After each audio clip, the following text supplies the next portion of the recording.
Hi Hafiz. See, this is Soyer BMH-22i with PH5 valve gun made in Germany stud welding machine inverted technology. We can weld the threaded studs with ceramic ferrule in drawn arc stud welding from 6 mm dia to 24 mm dia. So now I am welding the 20 mm threaded studs in 16 mm MS base plate.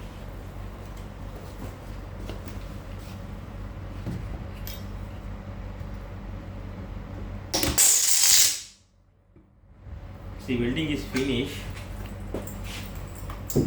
Now we will cut this ferrule.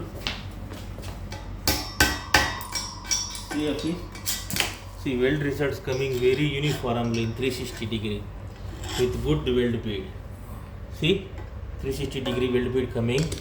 Now I will beat with the hammer the stud and I'll try to break, but it will not break. See.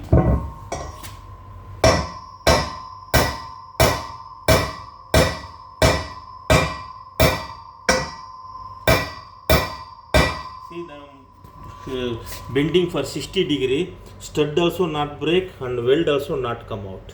Even I try to bend. See, I am making for 45 degree, stud also not break and welding also not come out. Okay, thanks.